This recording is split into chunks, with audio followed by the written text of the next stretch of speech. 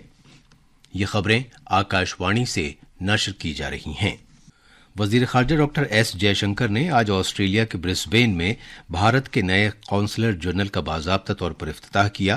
اس موقع پر doctor J Shankar نے کہا کہ یہ قونصل خانہ کوئنس لینڈ کے ساتھ بھارت کے تعلقات کو مستحکم کرے گا، جس سے تجارت، تعلیمی رابطوں اور وہاں آباد بھارتی برادری کو سہولیات کے سلسلے میں فروغ حاصل ہوگا۔ انہوں نے قونصلر جنرل کا افتتاح کیے جانے کو بھارت اور آسٹریلیا کے درمیان بڑھتے ہوئے مضبوط باہمی رشتوں میں ایک تاریخی سنگ میل قرار دیا۔ انہوں نے مزید کہا کہ یہ گزشتہ برس آسٹریلیا میں بھارتی برادری سے وزیر اعظم نریندر مودی کے کیے گئے وعدے کی تکمیل ہے۔ Today is a landmark moment and certainly a milestone in our increasingly strong bilateral relationship. It is an acknowledgement as well of growing importance of the state of Queensland, which holds such an important place in many ways in our burgeoning ties. وزیر موصوف نے coins land کی governor سے بھی ملاقات کی۔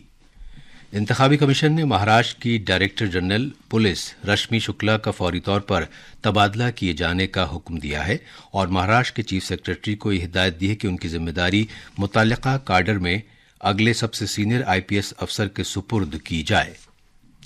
B J پی کی کرناٹک شاخ نے وجے پورہ ضلع میں کسانوں کو وقف کی زمین خالی کرنے سے متعلق نوٹس جاری کیے جانے کے معاملے پر آج پوری ریاست میں احتجاج کیا۔ ہبلی میں نامہ نگاروں سے بات کرتے ہوئے سابق وزیر اعلیٰ اور ممبر پارلیمنٹ بسوراج بومئی نے زمین خالی کرنے کے نوٹس واپس لیے جانے کے وزیر اعلیٰ سدرامیا کے فیصلے پر سوال اٹھایا۔ امریکہ میں 47ویں صدر کے انتخاب کے لیے کل ووٹ ڈالے جائیں گے۔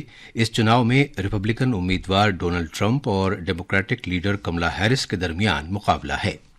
یہ امید کی جا رہی ہے کہ گزشتہ کئی دہائیوں میں صدر کے عہدے کے لیے یہ سب سے قریبی مقابلوں میں سے ایک چناؤ ہوگا۔ دونوں امیدواروں نے رائے دہندگان کو راغب کرنے کے لیے کوئی کسر نہیں چھوڑی ہے۔ چناؤ جیتنے کے لیے ایک امیدوار کو 270 الیکٹورل کالج ووٹوں کی ضرورت ہوتی ہے۔ رائے عامہ کے تازہ جائزوں سے اس بات کا اشارہ ملتا ہے کہ صدر کے عہدے کے چناؤ کے نتیجوں کا دار و مدار اس بات پر ہوگا کہ 7 اہم ریاستوں میں رائے دہندگان کیا رخ اختیار کرتے ہیں۔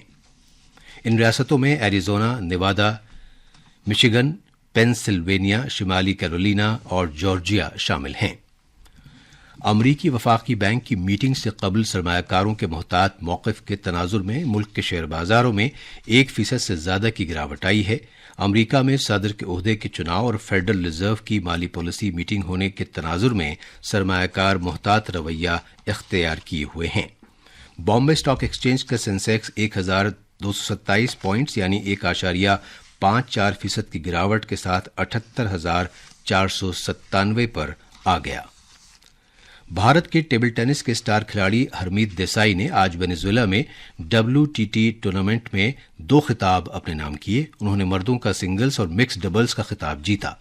مکس ڈبلز میں دیسائی اور ان کی ساتھی کھلاڑی کرتویکا رائے نے کیوبا کی جوڑی کو فائنل میں 3-2 سے ہرا کر خطاب جیتا۔ اس سے قبل وہ چین کی جوڑی کو ہرا کر فائنل میں پہنچے تھے۔